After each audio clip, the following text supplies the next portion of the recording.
Catherine Harris last updated 0500, October 1, 2017. Much of McDonald's income comes not from burgers, but from rent charged to franchisees. Fast food is hugely popular in New Zealand, and the amount of commercial space fast food chains occupy makes them influential players in the property market. Between them, the major chains have more than 800 outlets in prime locations across New Zealand, most of them leased. Traditionally, fast food retail has not been seen as a preferred investment, but after the sector weathered the global financial crisis well, buyers are changing their tune. Drive-thrus generally need up to 5,000 square meters. Most fast food retail sites are occupied by financially secure restaurant operators on long-term leases, Bailey's National Director Commercial John Church said. Redmore McMogul: this man owns 5 McDonald's. McDonald's could kill the drive-thru after big U.S. changes. Burger King prefers to lease its sites. Because the sector has proved resilient in economic downturns, it is almost unheard of for major chains to vacate sites. For buyers, the biggest hurdle is supply and demand. Fast food retail sites in high-value locations rarely appear on the market, and when they do, they sell quickly. The investors who have them tend to hold on to them. Will the trend towards home delivery lessen the need for high-rent locations? Fast food outlets in central city locations tend to range from about 110 square meters to 201 SQM, while large drive-thru restaurants can take up as much as 5,000 SQM. As is the case with many commercial leases, the tenant is responsible for the property's ongoing costs and day-to-day management. Burger King's franchisee in New Zealand, Antares Restaurant Group, leases the land and buildings for 80 restaurants. When choosing a site, we look for long-term relationships, transparency and fair terms in rent, Antares Development Manager Kevin DeJong.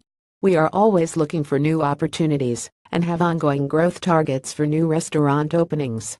Antares preferred standalone restaurants with drive-thru facilities, typically 300 SQM buildings on 1,500 SQM of land. Unlike other major chains, McDonald's owns most of its real estate. In New Zealand, it has 168 restaurants covering more than 100,000 SQM and owns 89 freestanding sites plus another 4 in-store street retail sites. McDonald's New Zealand National Real Estate Manager Warwick Stevens said the chain preferred bare land to avoid potential demolition costs. However, holding onto a property that provides supporting revenue up until the desired development date also has appeal. We don't have a problem buying land and sitting on for 5 to 10 years knowing the growth of Auckland, especially, is going to happen. You simply can't make a lease model work like that. Church said McDonald's emphasis on owning property made sense, since much of its income came not from burger sales, but the rent it charged its franchisees.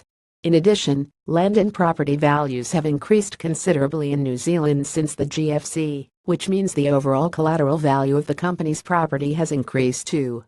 So, when McDonald's wants to borrow money to make new investments, it can do so at relatively cheap rates. Traditionally, high-foot or vehicle traffic has traditionally dictated where fast food operators like to be, but that's changing too. New methods of delivery and the high cost of CBD rents mean high-profile locations are less important in some cases, and the suburbs are becoming an option.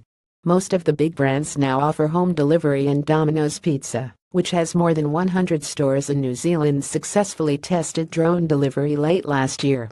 Church says companies which focus mainly on home delivery might no longer need prime locations to meet their customers' needs.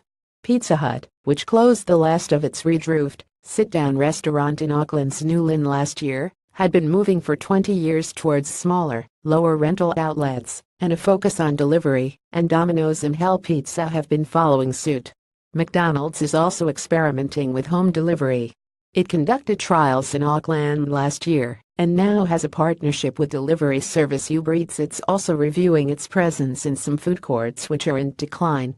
But none of this means the end of its high-profile restaurants, Stevens says. In fact, in Auckland CBD, it's keen to buy more. Our favorite sites are sites that we can have a drive-through, but at the moment, when we look at the Auckland CBD, we're underrepresented. Stuff.